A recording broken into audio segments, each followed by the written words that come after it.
Hey Internet, my name is Sebbi and welcome back to the coffee break in Minecraft.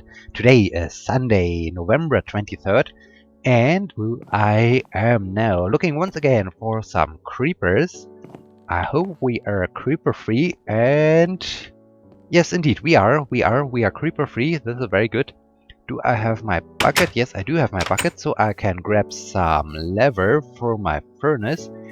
And then, yeah, let me start off right away with a viewer question. Ever Nerdy, one of my frequent viewers and one of my frequent user who is asking a lot of questions, asked me the question. Let me just see. What are your views on the UK's new Lunar Mission One?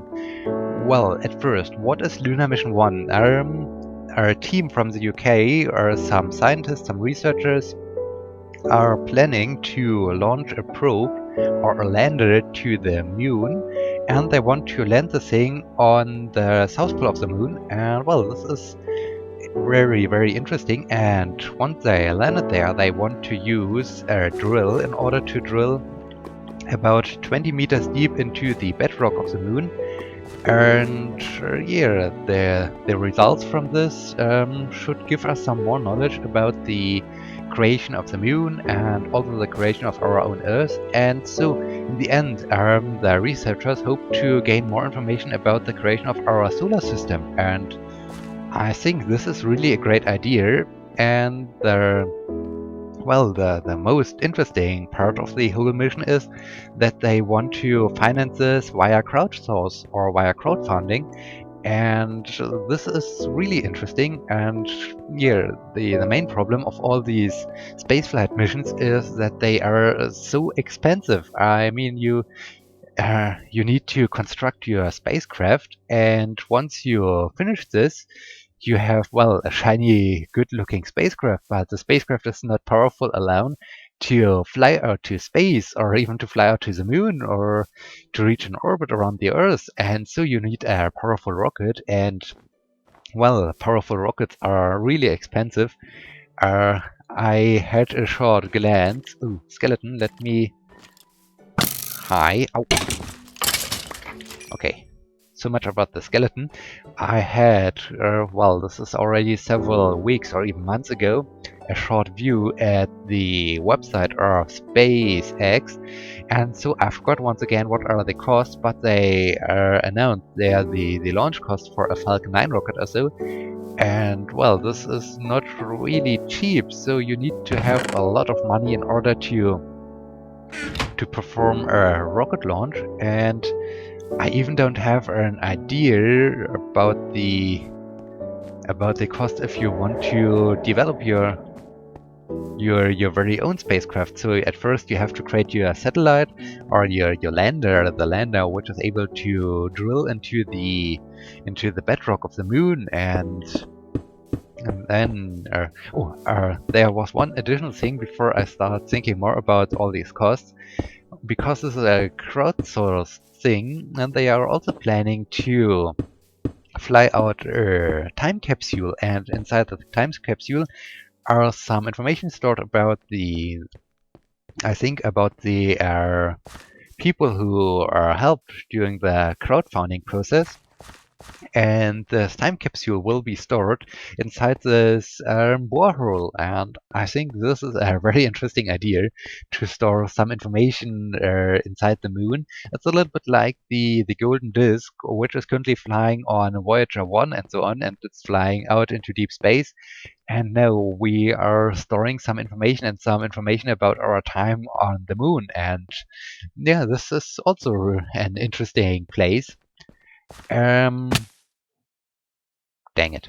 Yeah, now what else? So, yeah, you need to build your spacecraft, and I think I should think about how do I want to enter or access this building.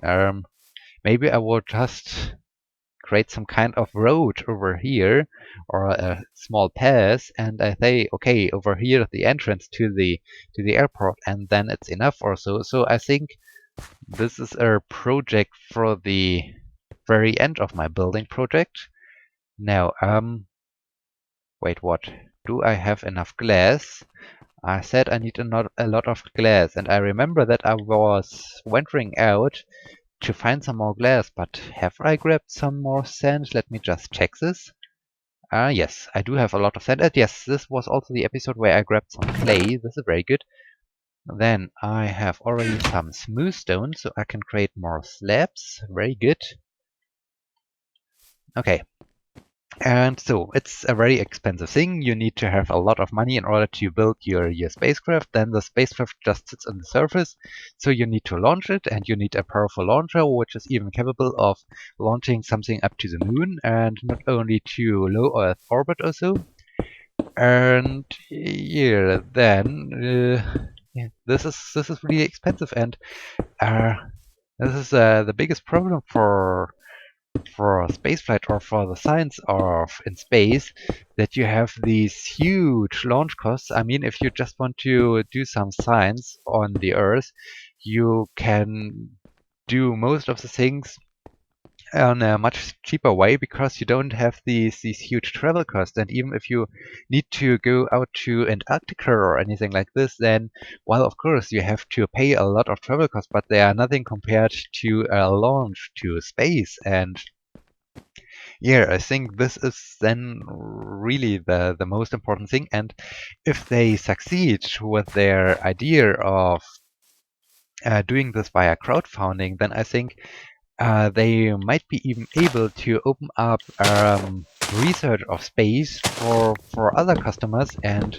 not only for the huge space agencies, because, well, currently most of their science is on or can only be done by these huge space agencies, because they do have the money and they are able to perform these launches. I mean, think about the Rosetta spacecraft and the Philae lander.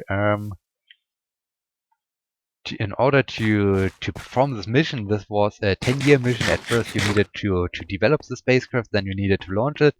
Then they had a lot of different control rooms for all the different scientists, and then they had to monitor the flight of their spacecraft out to the asteroid. And of course, flying out to the moon doesn't last or isn't a mission for 10 years or so. So this is much shorter. This is good, but um, still you need a lot of money, and so are currently only the huge space agencies were able to perform this. And if suddenly the smaller groups, research groups, can do some more science, this would be really amazing. And yeah, if I would have the money, I would think about performing a space mission on my own or so, but the money is really the problem. And, well, I'm not quite sure.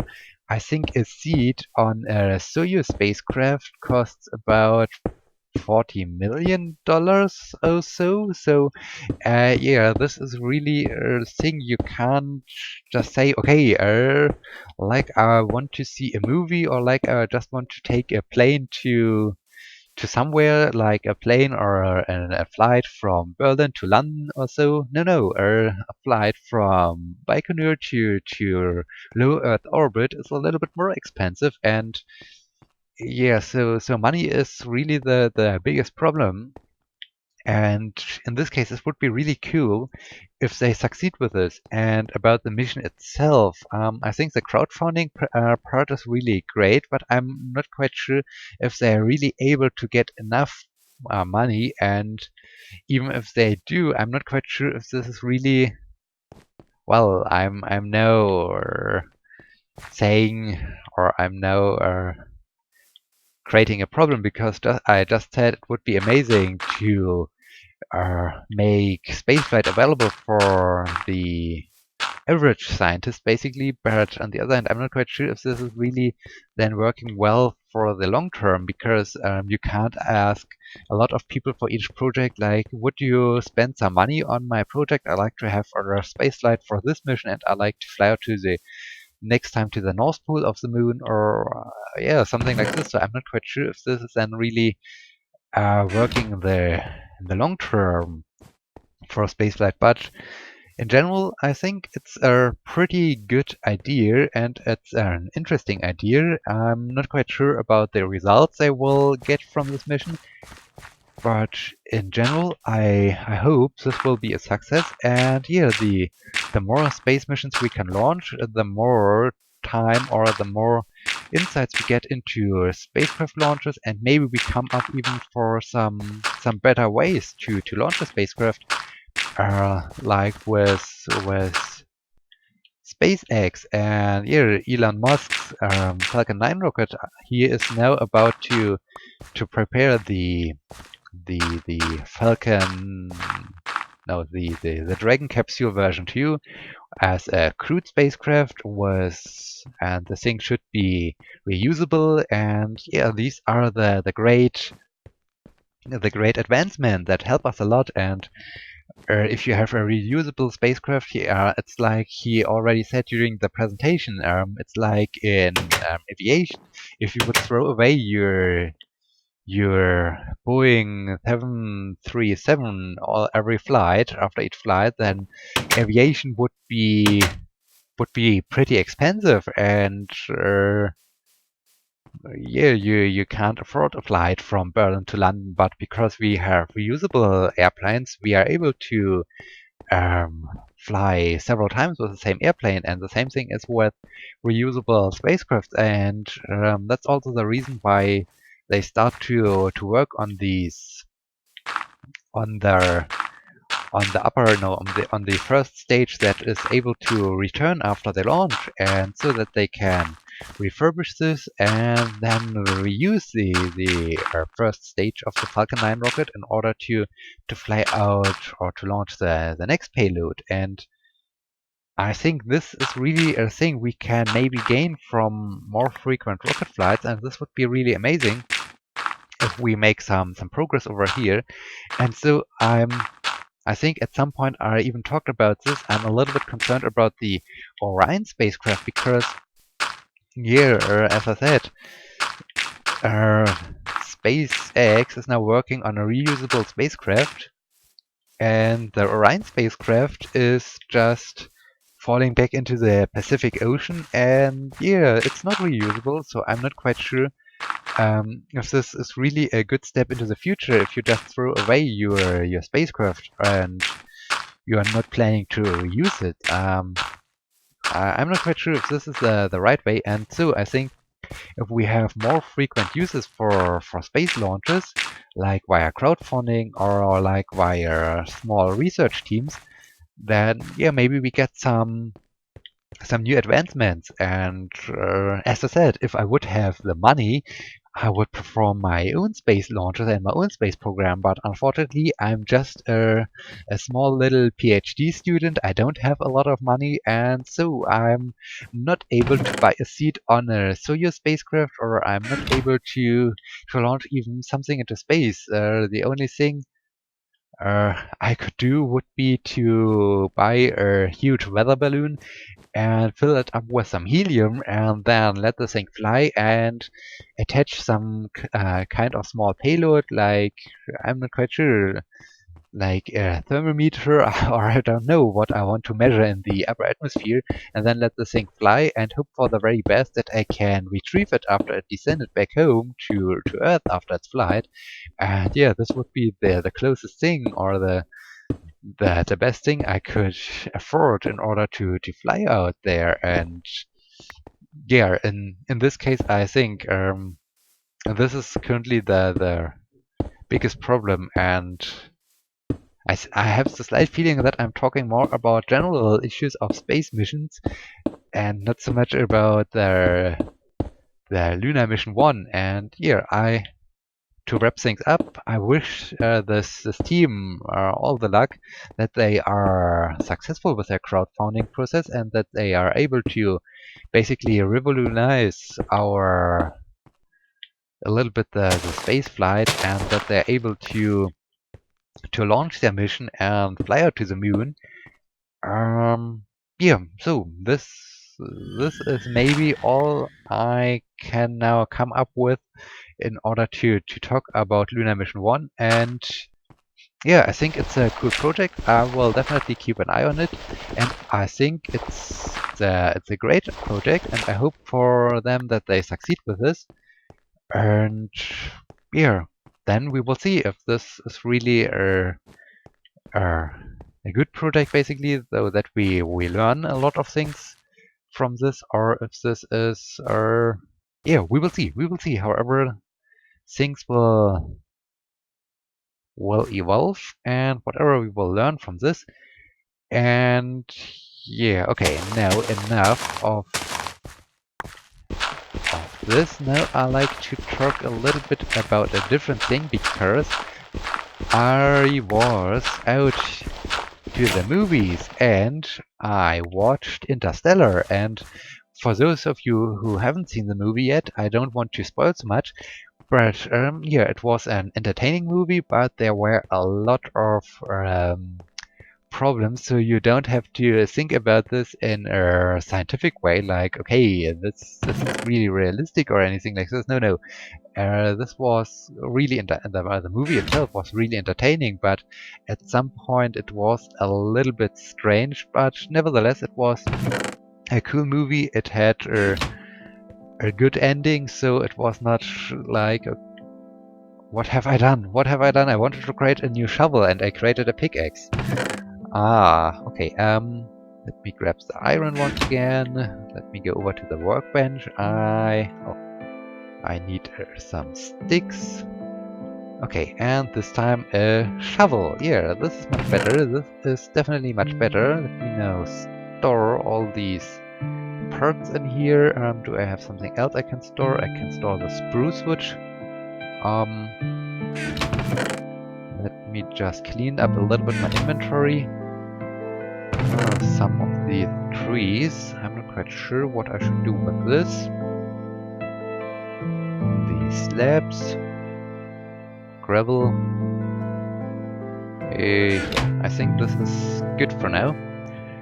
And yeah, so Interstellar was a cool movie, but there were a lot of problems. But nevertheless, it was quite entertaining, and it was interesting to see and to watch this movie. And yeah, if you haven't seen it and you're interested in scientific movies, I would definitely recommend watching this. This is really a cool movie.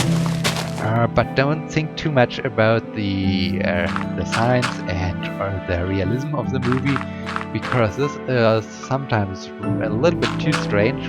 But apart from this, this was really entertaining, and I had a lot of fun watching this movie. And yeah, what else? Then the next thing I like to watch in the next weeks will be the next movie of the Hunger Games series. I'm not quite sure. No, it's not called Catching Fire. Is it called Mockingjay Bird? Something with a bird, I guess. I'm not quite sure. But yeah, I like to watch this movie. I'm excited about this because I've seen the previous two movies, and now I like to know how the story goes on. And I think this is also a very interesting movie series. A movie series, and I'm really looking forward to this. Then I saw, as I was watching Interstellar, the first trailer for Lord of the Rings, or better, The Hobbit. I'm not quite sure how this movie of The Hobbit is called, but this is a movie I have to see once it gets into the theaters. And yeah, so much about the movies. I was out watching Interstellar. It was good, but I don't want to talk right now too much about the story itself, because I don't want to spoil the story for you. Then there was another topic I wanted to talk about, but I haven't. Oh yeah, no, now I remember. Today, on Sunday, on the one hand, today is the last Formula One race of this year. So today we will see who will win the World Championship. Personally, I think it will be Lewis Hamilton, so I think he will win the World Championship. But he is, well, in the last race they get the double amount of points for a victory and for each place. So there is a slight chance that Nico Rosberg can take the lead. And well, all the decision will be made this afternoon. So I'm really excited about this to find out who will be the winner. Personally, as I said, I think it will be Lewis Hamilton because he was quite successful over the season. And well, of course, Nico Rosberg was also quite successful, but Hamilton is currently in the lead. And so I don't think that Rosberg will be so much ahead of Hamilton that he can really make enough points to overtake Hamilton. But we will see. And then this evening there will be the next Soyuz launch. Speaking after I talked so much about spaceflight, I have to talk about a different spaceflight thing, and there will be a Soyuz rocket launch with the next crew for the International Space Station, and the whole thing will be launched on 2059 GMT. So, here, do the conversion on your own as usual. And oh, we are out of fuel, so I need to descend back to my cave, but it's also late in the day, so I have to move back to my cabin and wrap up this episode. And yeah, so today's evening or today is a very interesting day for live coverage. At first, I have to watch the Formula One race, and this is also so special because they are driving in Abu Dhabi, and yeah, this is a very beautiful racetrack, and the race starts in the late afternoon or in the early evening and ends in the night. So over time they start during sunset, like right now. So the drivers have to be very careful when they are driving towards the sun, and the sun is very bright in their eyes. And over time, the sun will set, as we can see it right now. We have a beautiful evening sky then, and then the track will get illuminated by a lot of lights, and the end of the race will happen during the night. And this is all the time so beautiful and so exciting. So I'm really looking forward to this race. On the one hand, for because it's really amazing to see them driving at night, and on the other hand, to find out who will win this. And then a couple hours of later, I will watch a live stream of the next Soyuz launch where three astronauts are launching to the International Space Station. And this is once again so special. And because they are launching in the evening, or for me, it's then 22. Here, it's 22 o'clock and so it's quite late. And if they perform the rendezvous 6 hours later, it would be 4 a.m. and this is a little bit too early for me, so I'm once again not able to see the arrival. But yeah, this is also a very interesting thing I'm looking forward to. And with this, yeah, let me just wrap up this episode. I hope you liked this, and I hope you will be watching the next episode. Until then, my name is Sebbi. See you!